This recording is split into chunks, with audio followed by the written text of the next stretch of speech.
Welcome to today's lesson. Today we are going to look at solving equations. To solve an equation, it means we are finding the value of x that makes an equation true.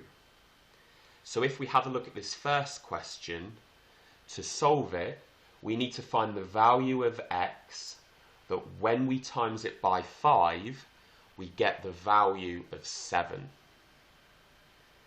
To solve equations, we have to manipulate equations to isolate the variable.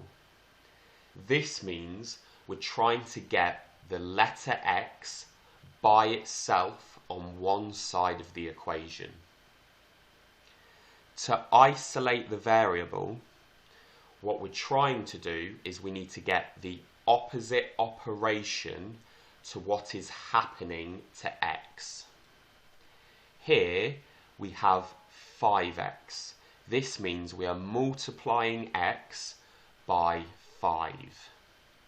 We need to undo this to get x by itself. So the opposite operation of timesing by 5 is dividing by 5. So I'm going to write a divide by 5 underneath 5x. Whatever we do to one side of the equation, we need to do the same manipulation to the other side of the equation. Dividing algebra works the same as multiplying algebra, so I need to divide every single term in the equation by 5. So I also need to write a divide by 5 underneath the number 7. I'm then going to draw a line underneath, and I now need to calculate these operations. 5x divided by 5 is just x, and that's what we're looking for in order to solve this equation. The equal sign is going to drop down, and then I need to do 7 divided by 5. I could use a bus stop method here to work out what 7 divided by 5 is as a decimal. However, what we can do is we can just write 7 divided by 5 as a fraction. So we have 7 over 5, and that is an acceptable final answer. So, solving this equation gives us the answer of x equals 7 over 5. It's really important that we keep x equals in our answer, and we don't just write 7 over 5 as the final answer. Looking at our next question, 11 equals 3x. The question is very similar, except that x is on the other side of the equation. This is fine, and our regular method will still apply. We're just going to isolate x on the right-hand side of the equation. On the right-hand side of the equation, we have 3x. This means we're doing x times 3. So we need to work out the opposite operation of times 3. The opposite operation is divide by 3. So I need to do that to the right-hand side of the equation. We need to do the same to the left-hand side of the equation. So I'm also writing divide by 3 underneath 11. 11 divided by 3 doesn't divide nicely, so instead of using a bus stop method, I'm going to keep it as a fraction and write 11 over 3. The equal sign will drop down, and then 3x divided by 3 leaves us with just x. This is an acceptable final answer because we have x isolated and we have a value for x. It doesn't matter that this is written the other way round compared to the last question. We are allowed to have a value equals x. So our answer here is 11 over 3 equals x. Our next question is x over 5 equals 10. I need to ask myself what is happening to x on this left-hand side of the equation. X is being divided by 5. So to isolate x, I need to do the opposite operation to dividing by 5. The opposite operation of dividing by 5 is multiplying by 5.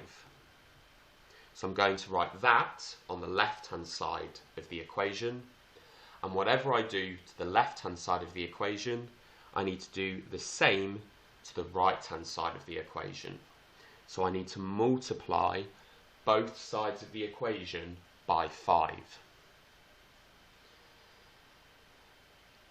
X divide by 5 times by 5, well, the divide by 5 and the times by 5 are going to cancel each other out, and that leaves us with just x, which is good because that's what we need for the final answer. The equal sign will drop down, and then I need to do 10 times 5 to work out the answer for x, and that is 50. At this point, I'm going to introduce what we can do to check our answer. I know that x has the value of 50. If I replace x in the question with the value of 50, then I will get the calculation 50 divided by 5. 50 divided by 5 is equal to 10, so that means 50 must be the correct answer for this question.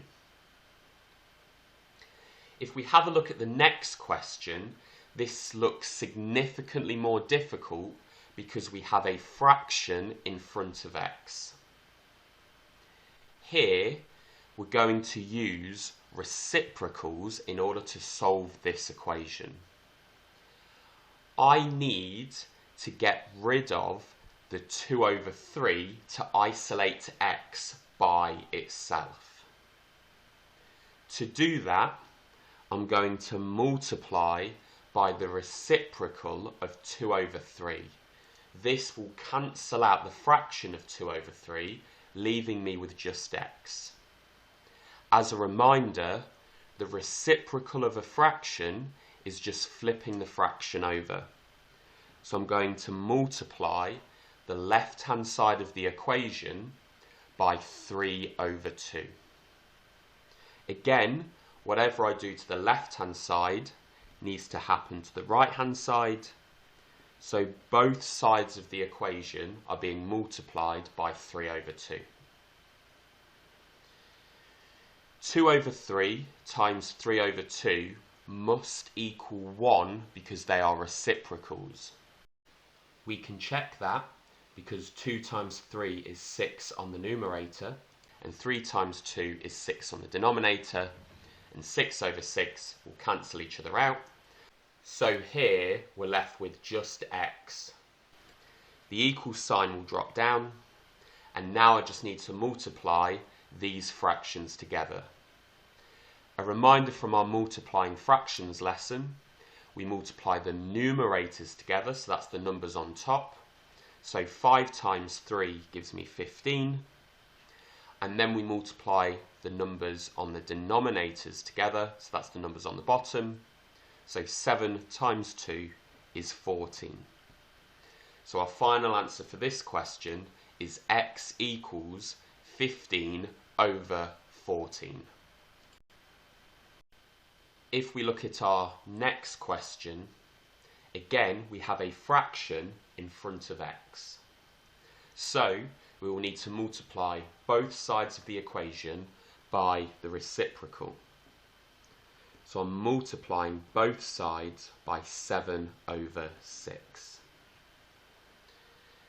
6 over 7 times 7 over 6 will cancel each other out, so we're left with just x, and the equal sign will drop down. I now need to do 20 times 7 over 6. A reminder that we can write 20 as a fraction as 20 over 1. So now we're multiplying 20 over 1 times 7 over 6. We multiply the numerators together to get 140, and we multiply the denominators together to get 6. We can simplify that fraction if we want to. Both the numerator and the denominator can be divided by 2, so we can get x equals 70 over 3. Our next question looks somewhat similar but is slightly different.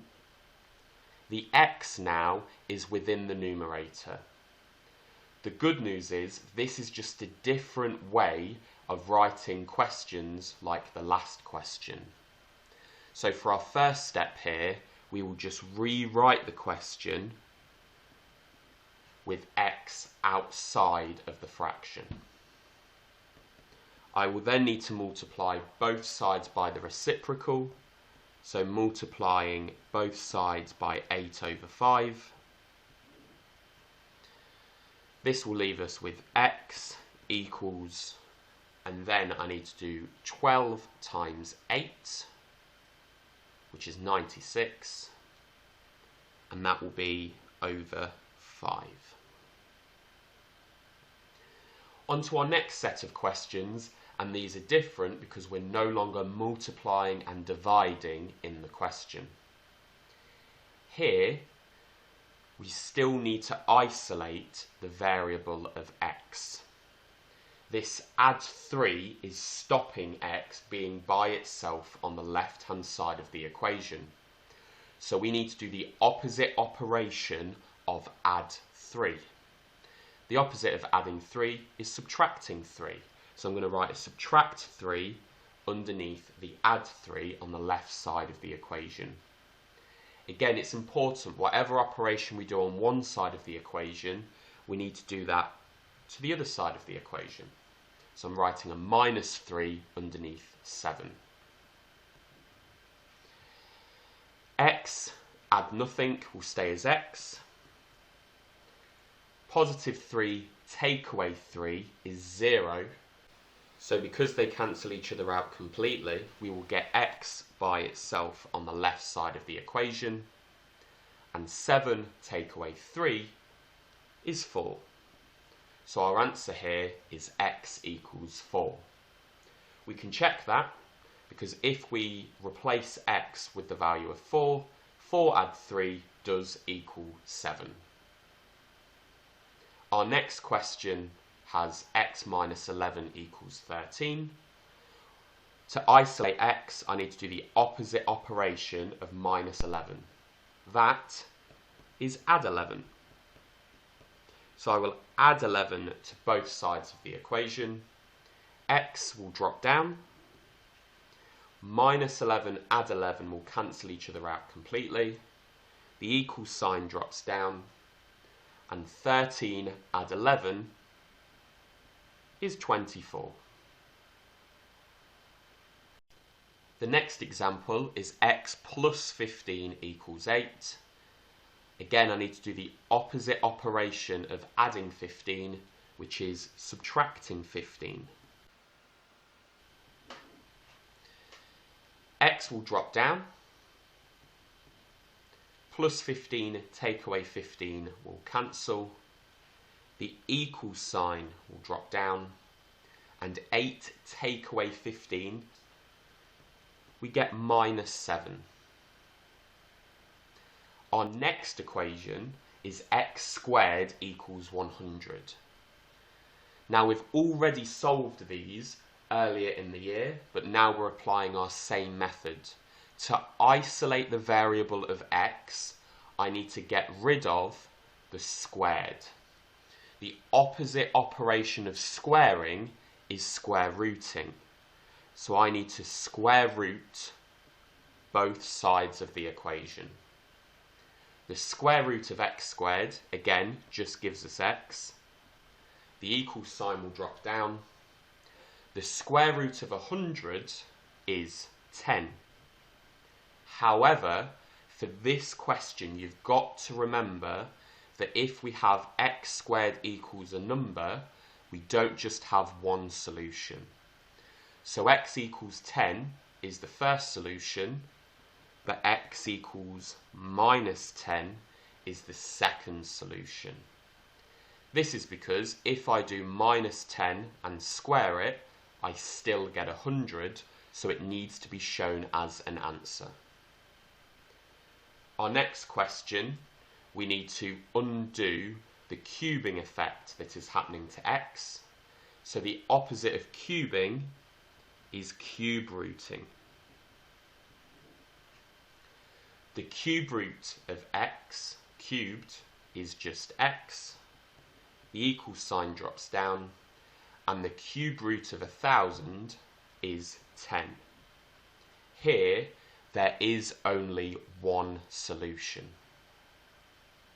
For our final question for today, we have the square root of x equals 15. What we need to do to both sides here is we need to square both sides, as that is the opposite operation of square rooting. So, squaring both sides means the square root of x times the square root of x is just x. But now I need to do 15 squared. Again, it's important to remember that squaring means we are multiplying the number by itself and we are not just doubling the number. So 15 times 15 gives us 225. And that concludes today's lesson on equations.